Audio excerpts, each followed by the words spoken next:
Hello, welcome back to my channel. So basically what I was doing was basically making a hole.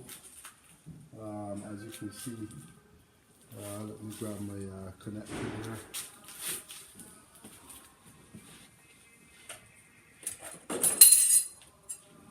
As you can see, this connector here and the space that I have in there.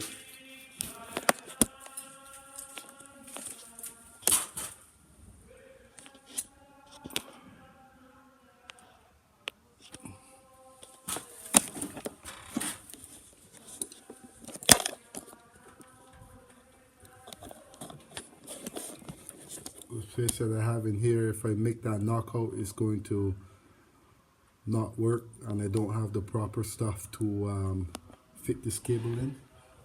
So for that reason, I had to make a drill the hole. Also, you can see I have my cardboard that's protecting any type of metal from getting inside of the breakers.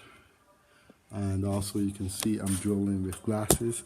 Very important to have glasses on when you're drilling.